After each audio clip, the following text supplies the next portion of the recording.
Essa semana, várias pessoas enviaram esse vídeo aqui para mim, que o participante do Big Brother Brasil, o Arthur Aguiar, teve uma discussão com a Jade Picon. Tudo bem, não foi uma discussão, não foi uma treta. Mas foi um debate nesse momento, que é o jogo da discórdia, onde eles precisam falar o que eles acham, fazer algumas acusações, se defender e etc. Tudo bem. Eu não vim aqui para falar sobre o Big Brother, sobre nenhum dos participantes. Eu vim aqui para comentar a oratória dele, porque todo mundo falaram. O Marcos Mion postou lá no Twitter falando, elogiando a oratória do Arthur. E muita gente me mandou falando: olha, Ju, você tem que olhar. Eu dei uma olhada e preciso admitir que o Arthur é muito bom na oratória. Pois é. Tá, mas ser muito bom é muito vago. Eu, Juliana Salões, especialista em oratória, vou te explicar hoje aqui todos os pontos em que ele foi bom nessa conversa. Então a gente vai fazer uma análise. Eu vou começar a analisar aqui junto com você e vou te apontar todos os momentos onde ele foi bem e o porquê que esses pontos são bons de você ter aí na sua fala. Então vamos começar, vou soltar o vídeo e vou parar de vez em quando pra gente avaliar. Antes de começar avaliando a fala do Arthur, eu quero chamar a atenção para algo que passou aí de uma forma muito sutil, talvez muitas pessoas não tenham reparado. Esse vídeo começa com o finalzinho da fala da Jade, bem no corte, onde ela está falando ali algo do tipo que já falou muito e, enfim, não precisa falar mais. Só que ela está falando de um jeito bem soberba, ela faz caras e bocas, a postura dela, mesmo sendo frações de segundo, tá para perceber que ela está com um ar de superioridade. Ela faz isso, com certeza, propositalmente. Isso é sim uma forma que a gente pode usar para desestabilizar o nosso oponente, a pessoa com quem a gente está discutindo. Usar um ar de soberba, desviar o olhar para a pessoa, olhar para o alto, fazer uma cara blasé. Isso, gestos mais finos, isso é uma forma de demonstrar a soberba. E aí ela fala e ele continua ali durinho, nada abala ele, e ele pergunta: posso falar? E ela: claro. Vocês vão perceber, vou soltar aqui. Olha só. Várias outras, mas acho que já tá bom. Posso falar? Claro. Tá, beleza, vamos lá. Vou começar então pela situação do Thiago. Já vou parar de novo. O Arthur faz uma coisa muito interessante. Ele vai debater com a Jade, só que ele não esquece que tem uma plateia ali assistindo ele. Ai, garoto esperto, sagaz. Ele vira rapidamente para a plateia e ele volta para a Jade. A Jade é a pessoa com quem ele está discutindo, porém ele não esquece que tem plateia ali. Eu não sei se Arthur Aguiar já fez curso de oratória. Desconheço essa informação. Porém, eu ouso dizer que ele fez isso de uma forma até mesmo empírica. Ele não pensou exatamente nesse momento. Pode ter sido ali, sem querer. Por quê? Ele é ator. Os atores são treinados para falar para a plateia. Claro que o ator contracena no teatro, ele contracena aqui com o colega de cena, mas ele sabe que a cena ela precisa ser entregue, em grande parte, para o público, para quem está assistindo. Eu sou atriz, eu sei disso. O nosso corpo é preparado para isso aqui, para entregar para a plateia. Até mesmo quando a gente fala aqui no vídeo. Eu tô falando aqui, quebrando minha quarta parede, falando com você o tempo inteiro. Eu não posso ficar aqui gravando o vídeo assim, olhando para lá, olhando para cá. Em um momento ou outro eu posso, mas eu preciso entregar isso para você. E ele faz isso quase o tempo inteiro. Ele não esquece, ele volta, e ele interpreta muitas vezes, ele usa o corpo dele, ele joga pra frente da plateia, e depois ele volta e continua falando com ela. E isso é muito bom. Se você algum dia for debater em público, for fazer uma sustentação oral, advogados fazem muito isso nas sustentações orais. Eles não esquecem, se tiver ali, né, o público, eles não esquecem, eles falam para todo mundo que está ali naquele momento. E você precisa fazer isso, não pode ter essa vergonha. Até porque a plateia ela pode te ajudar em algum momento. Ela pode te apoiar, ela pode te aplaudir, ela pode ter alguém que se manifeste a teu favor, pode ter ali um burburinho, pode até de repente vaiar lá o teu oponente de tanto que ela está te apoiando. Então não esqueça da plateia, entrega isso para o público. Tivemos várias provas em duplas aqui e eu e o Thiago a gente fez uma única prova em dupla. Ele não me escolheu nas outras vezes, assim como eu também não escolhi ele nas outras vezes. Naquele momento que a gente estava sentado... Olha o que ele faz. Ele usa os gestos na linha da cintura. Um bom orador precisa falar assim. Coloca os braços, as mãos aqui. Mas ele faz isso e deixa o gestual mais ou menos aqui, nessa região. Tem vídeo meu falando sobre isso aqui. Entra lá e estuda. Mas, ó, ele fica aqui. Por quê? Porque isso é melhor visualmente para quem está te assistindo. Mais uma vez, trazendo aí uma boa técnica que é para entregar para o outro, que está, até mesmo para a Jade. Ele está fazendo isso para ilustrar melhor aquele momento e ela conseguir entender. O Thiago não escolheu ninguém, ele estava do meu lado direito, as outras pessoas estavam do meu lado esquerdo. Eu olhei pro Lucas e falei, vamos. Quando o Tadeu falou que ele estava sozinho, eu deveria ter feito o quê? Abandonado ele e falado assim, mano, se vira aí, o Thiago tá sozinho, eu vou ficar com ele. Isso eu já conversei com o Thiago. Eu tive uma conversa com o Thiago muito antes. Olha lá, o gestual, sempre congruente, sempre combinando com o que ele fala, muito antes. Ó, antes, passado, jogando os braços para trás, foi, passou. Isso sim significa passado. Não seria muito antes ou muito antes, não. Isso aqui combina. Onde eu disse pro Thiago o seguinte, Thiago, eu estou disposto a fazer qualquer coisa por você aqui dentro do jogo. Você está disposto a fazer qualquer coisa por mim? Ele disse, não. Eu falei, então beleza, eu vou diminuir a minha expectativa sobre você e a gente vai nivelar. O que você me entregar, eu vou te entregar. Tá tudo bem pra você? Olha só, o Arthur está fazendo uma coisa muito boa para se usar numa argumentação. Ele está usando a história. Ele está contando uma história. Isso é um storytelling? Não deixa de ser. Não é lá uma grande história, mas ele está ali relatando algo que aconteceu. Ele está interpretando essa cena, ele está trazendo a cena, narrando essa cena e usando até a expressão corporal. Ele está quase interpretando mesmo ali aquele momento. Então, olha como isso é bom, como isso agrega valor na fala. Ao invés dele só contar, naquele dia eu falei assim pro Thiago, o Thiago falou que não, e aí e tal. Não. Isso é morno. Isso não atrai. Ele interpreta, ele usa o corporal dele para agregar valor na fala dele. Falou, tá tudo bem pra mim. E assim a gente fez. Em nenhum momento ele virou pra mim e falou assim, Arthur, vamos fazer junto? Eu falei, não, Thiago, vou fazer não. Vou fazer com outra pessoa. Isso não aconteceu. Ele simplesmente não foi escolhido porque ele também não escolheu ninguém. Assim como tivemos várias outras provas em duplas, onde em nenhum momento ele me escolheu, em nenhum momento ele deu preferência pra mim. Então, eu não sei aonde tá a incoerência nesse momento. Com relação ao que você tá dizendo... Opa, vou parar. Olha lá. Não sei se eu consigo voltar aqui. Ela concorda com ele. Ela faz assim com a cabeça, né? Ó. Nesse momento. Com relação ao que você está dizendo... Viu? Ele convenceu. Ganhar um debate não significa fragilizar o seu oponente. Significa convencer a outra pessoa das suas ideias. Muita gente se engana aí. Muita gente acha que vencer num debate, numa discussão, vai fazer com que a outra pessoa, o oponente, ele se fragilize, ele chore, ele se irrite, ele se altere. Isso é uma linguagem violenta para se falar. Mas não significa que a pessoa venceu. Muitas vezes a pessoa nem venceu. Ela está completamente errada. Mas ela consegue desestabilizar a outra pessoa. Na verdade, verdadeira, vence quem convence. Olha aí, convence. Os dois conjuntamente vão acreditar em um argumento que uma das pessoas trouxe. E ele conseguiu fazer isso. De eu não ter te atacado, bom, já respondi, não vou repetir para não ficar repetitivo. Essa é minha consciência, não faria. E voltando para a explicação da Laís do porquê que eu puxei a Bárbara e não puxei você. Ó, ele começou a se defender, a falar dessa situação que aconteceu com o Thiago, explicou o porquê. E aí ele quer voltar para um outro assunto. É porque esse vídeo aqui é um corte. Mas se você pegar ele na íntegra, você vai ver que faz sentido. Então, ele estava falando... Ó, preste atenção. Ele estava falando de um assunto e aí ele está trazendo outro assunto. Você entendeu? Ele encerrou. E aí ele aproveitou aquele momento para continuar. Ele não dá nem chance dela respirar em cima dele. Um bom orador consegue aproveitar todo o momento que tem para falar. Mas eu não gosto de falar, eu não gosto de me estender. Paciência, você vai ter que aprender. Se você quer se sair bem, na hora de falar em público, você vai ter que usar todo o tempo que você tem para você conseguir convencer as pessoas, inspirar as pessoas. E assim você vai se destacar mais. Você vai conseguir vender melhor suas ideias e por aí vai. E aí, voltando aqui ao ponto, ele traz esse outro assunto.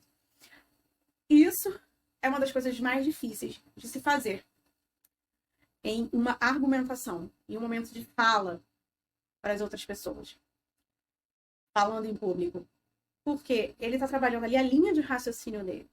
Ele está falando de A e de repente ele fala de B. Mas ele precisa voltar para A depois. Isso é muito difícil. Eu tenho muitos alunos que falam isso para mim. Juliana, eu falo bem, minha voz é boa, eu não tenho problema de dicção, eu não tenho vergonha para falar em público. Mas eu me perco todo, eu me enrolo todo, eu vou falar com o cliente, e aí quando eu vejo o cliente foi embora, eu não falei o que eu queria falar, ou então eu começo a falar uma coisa, eu termino falando outra. É horrível isso pra mim. Eu quero muito aprender a me concentrar num assunto só. Mas ele conseguiu. Ele conseguiu trabalhar aí, é linguagem pura. É trabalhar aqui, ó. Essa parte. É a parte mental. Mas por quê? Porque ele tem um objetivo, que é falar do X assunto, ele quer responder o que foi perguntado, ele precisa se justificar, ele não pode perder tempo. Então, o objetivo dele é se explicar, é se justificar. Mas ele aproveita e coloca um gancho aí no meio para se explicar de um outro momento, mas ele não se perde. É isso que você precisa fazer. Quer falar A? Pense, eu preciso falar de A. Mas aí você precisa incluir B, C. Pode incluir, mas você não pode esquecer desse objetivo inicial aqui. Sempre do seu objetivo de fala. Era Assim? não tinha nem como você me puxar. Então Se pronto, você então beleza. quisesse muito. Então pronto, Eu tá que te respondido. coloquei, Eu nem cara, lembrava, então. então pronto, eu nem lembrava. É que ela levantou essa questão, eu não lembrava, ela também não lembrava. E eu escolhi a Bárbara. Ela tenta ali interromper ele, ela interrompe ele, tenta desestabilizar ele mais uma vez, usa um argumento. Mais uma vez ela continua com um ar soberbo. E veja bem, eu não estou dizendo que Jade está errada, não estou criticando ela, não é meu papel aqui, não estou criticando nem defendendo o Arthur. Não estou falando de jogo, estou falando da comunicação dele nesse caso. E ela tem essa forma de se comunicar, e ela usa isso no momento da discussão. É a forma dela atacar, desestabilizar o oponente. Ela também não fica muito ali alterada, não, fisicamente. Pode ser que tenha aí uma linguagem corporal, que vai ver o músculo tal, se mexer, a pupila dilatou. Claro que sim, ela deve estar nervosa, ela com certeza estava nervosa. Mas, de uma forma geral, ela se mantém bem. Ela não altera tom de voz, ela não usa palavras de baixo calão, ela continua ali sendo firme. Ela só tentou interromper ele para tentar desestabilizar. Então, botei ela no paredão e ela saiu. Estou rodeando. Não tenho problema com as outras pessoas. O meu problema com a Laís está muito específico. Foi a questão do monstro. Eu não tenho Se você problema com atendesse outras aquele pessoas. microfone, você me puxaria? Se você atendesse, se não tivesse sido eu. Se eu achasse que era conveniente e era o momento, eu já tinha conversado isso com Você o não ia ter Gustavo. coragem. Olha aí o que ela faz. Se acontecesse isso, ela pega um argumento, de repente, e joga ali para ver se ele se altera. E aí depois ela fala, não, você não tem coragem, isso é uma provocação. Se faz muito isso em debate para ver realmente o outro alterado. É questão de coragem, é questão de estratégia, é questão eu não jogo com emoção, eu jogo com estratégia.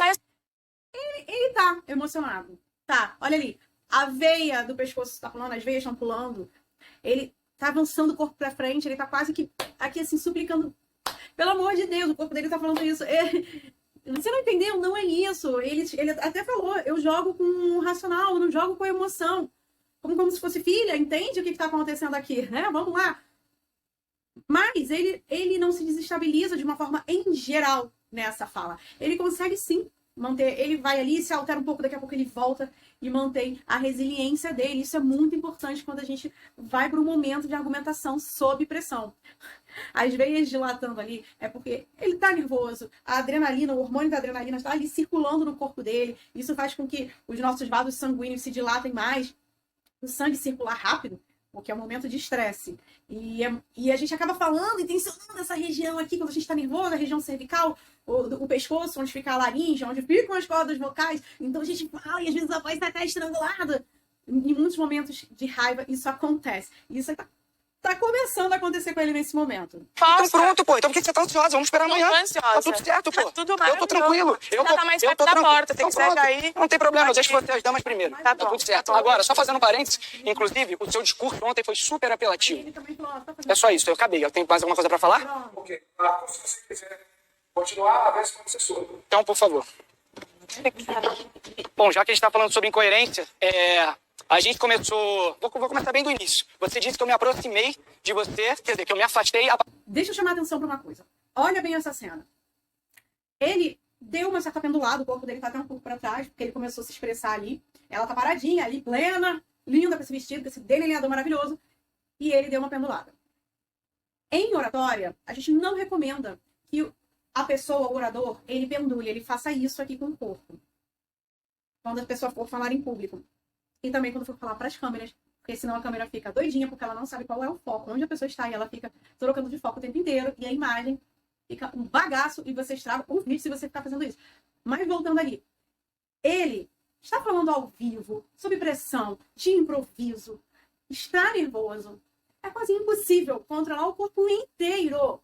Mas eu te pergunto, você reparou nisso? Você ligou para isso? Então, muitas vezes é o que eu te digo. Oratória não é fórmula de bolo. Não é você ficar seguindo o manual que te ensinam por aí. Ah, pare assim, olhe para lá, bote as mãos, bote isso, bote aquilo. É você saber o quê? Chamar a atenção das pessoas e convencer através das suas ideias.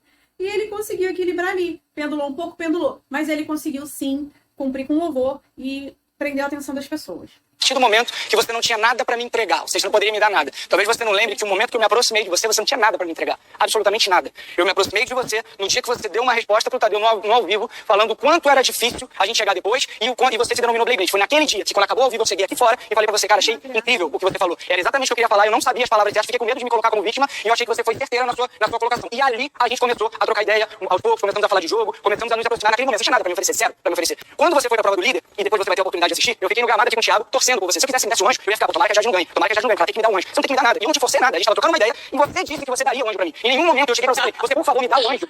Olha na parada, olha aí, mais uma vez, ela rindo. Você por favor me dá um anjo. Ela tem muito isso na linguagem dela, na forma dela se comunicar. Usou muito isso ali, naquele momento, do embate com o Arthur, que é uma forma mesmo de se mostrar superior. Mais uma vez, não estou dizendo que ela está certa ou que ela está errada, é a forma que ela usa. E deu certo em alguns momentos, porque ele acabou sim ficando mais nervoso ainda. Eu preciso que você me dê o anjo, até porque eu tenho pessoas mais próximas a mim que eu poderia ter pedido, mesmo que eles não me dessem. Mas enfim, você foi, ganhou a prova, quando você saiu do gramado, eu te abracei, realmente, não ouvi a palavra parabéns, mas eu te abracei e falei, pá, não sei o que, você pulou no colo do PA, comemorou. E... Mais uma vez, ele tá relatando, ele tá contando, ele traz essa cena, ele reconta, isso é bom, isso é usar o emocional, ele não fica preso a só dados, e tudo bem que ele tem fatos que ele tá trazendo, fatos concretos, mas ele sempre traz aí muita emoção na fala dele. Sim, não teve esse negócio. E você simplesmente, sem trocar nenhuma ideia comigo, zero, você em nenhum momento falou, pô, me senti assim, me senti assado, você tinha liberdade, a gente já tinha conversado pra caramba, você sabia que o porquê que eu não queria ir no paredão, qual era o meu medo, assim como eu conversei com outras pessoas, que eu tinha medo, sim, por coisas que tinham acontecido antes na minha vida, e eu achei que eu pudesse ser julgado por isso, e aí você simplesmente, no ao vivo... Parou. Ele trouxe um fato. Eu tinha medo por coisas que tinham acontecido antes na minha vida, eu tinha medo de ser julgado por isso. O Arthur, ele entrou na casa, teve essa polêmica em torno dele, de coisas que aconteceram no passado dele. Não cabe a mim julgar, nem vou trazer isso aqui. Mas ele trouxe algo que ele tá falando pra ela, que isso é algo que fragiliza ele, que é um erro dele. Ele está admitindo perante a oponente dele, publicamente, em rede nacional, que ele, sim, tem algo que ele considera um erro e que ele tem medo disso. Medo do julgamento. Cara, não existe nada mais... entregue do que isso. Ele falou ali. E aí, o que vai acontecer? Nada. Ninguém tem mais nada pra falar dele. O que ela vai falar dele? Ele já admitiu. Então ela não tem mais nada pra falar. Isso é uma técnica muito usada também em debate. Quando a pessoa ela tem um erro e ela tem medo que usem aquele erro contra ela. Ela se adianta e fala sobre isso, admite que errou, que ela tem medo sim, mas e daí? O que alguém vai falar? Aconteceu, pronto e acabou. Ninguém tem nada pra falar de mim. Então, ele fez isso e fez muito bem feito nesse momento. Sem conversar comigo que você estava sentindo isso ou aquilo, você tinha mudado de opinião. Pode, não precisa de Não, tudo bem. Se você não tiver nenhum tipo de relação com a pessoa, ok. Mas você sabe, a gente tinha uma relação onde a gente trocava sobre o jogo, onde a gente conversava e onde você sabia quais eram os meus medos. Inclusive, quando você saiu da prova, que eu virei pra você e falei, cara, ferrou, essa semana eu vou pela casa. Você virou pra mim e falou assim, fica tranquilo, que pelo menos pela líder você não vai. E aí, chegando ao vivo, e você me coloca no paredão sem nem ter trocado uma ideia comigo, isso pra mim é totalmente incoerente. E aí, quando você... Depois que você me coloca no paredão, a gente vai lá pro quarto e você expõe os seus motivos, que você precisava de uma resposta, que você não concordava com as minhas atitudes, com algumas das minhas atitudes, que o meu negócio com a minha discussão com o Pedro e com o Thiago, que você não concordava, enfim. E aí que você precisava de uma resposta. Fui pro paredão, voltei do paredão. Você virou pra mim, não fui eu. Você ficou numa fila, onde você veio me abraçar e falou... Ele faz aí o uso da ênfase, que é um recurso maravilhoso para você chamar a atenção das pessoas. Ele deu peso na palavra. Você falou pra mim. Você. Isso, é quase uma acusação. Só que ele não precisa ficar aqui se prolongando e explicando. Ele dá ênfase na palavra você. Isso é peso, isso agrega valor na fala. Ele usa até um pouco do corporal. E aí não tem como não convencer a outra pessoa. Se hoje você quiser convencer alguém de algo, use a ênfase. Dê ênfase. Pegue ali as palavras de valor, as palavras mais importantes. Pense no sentido, naquilo que você quer passar para as outras pessoas e dê ênfase nessas palavras, assim como ele fez. E ele faz isso em muitos momentos. A minha resposta, que a gente tem uma segunda chance. Eu falei, beleza, acabou, a vida segue. Continuamos. Você não veio conversar comigo, eu não fui conversar com você. Mas na minha opinião, quem errou foi você, não fui eu. Porque eu não fiz nada contra você. Você simplesmente me deu uma facada pelas costas. Aí no dia da prova do líder, você me chama e fala, posso falar com você? Pode. Então só pra te dar um aviso breve, se tiver veto, eu vou te vetar. Eu falei, mas A gente não tinha falado sobre uma segunda chance? Mas é que eu não sei se você for líder, se você vai me colocar. Falei, bom, isso aí é uma decisão sua. Eu não vou interferir. Se você quer fazer isso, tu vai afastar. Vou fechar. E tu vai ficar, vai afastar a possibilidade de segunda chance. E ele falou, é isso, tá, não sei o que lá. Não teve piada, a gente fez a prova, você foi líder e me colocou de novo. Ou seja, tá totalmente incoerente. Você fala uma coisa e faz outra, fala uma coisa e faz outra. Isso. Ai, Tadeu, acho que já deu essa história. Amanhã a gente vai ter a resposta. É isso. Eu não tenho que falar mesmo, porque é incoerente. Aproveitar. Beleza. Terminou ali o momento, já de Arthur.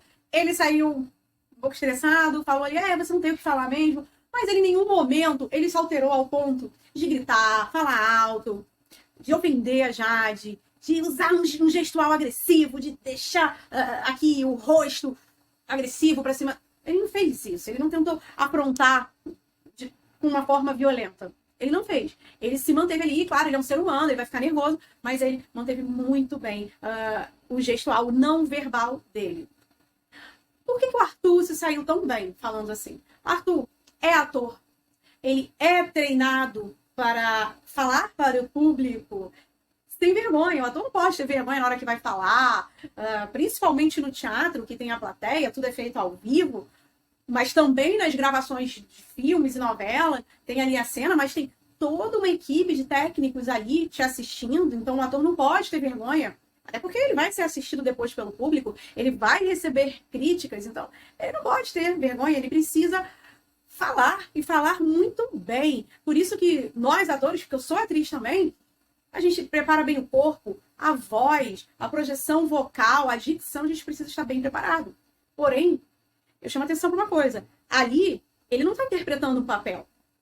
Ele não está cantando uma música porque ele é músico também. E os músicos também são preparados para fazerem performance e cantar. E também tem que ter toda uma expressividade perante ao público. Ele não tá. Ele é ele ali. Ele não interpretou. Ali foi a vida real.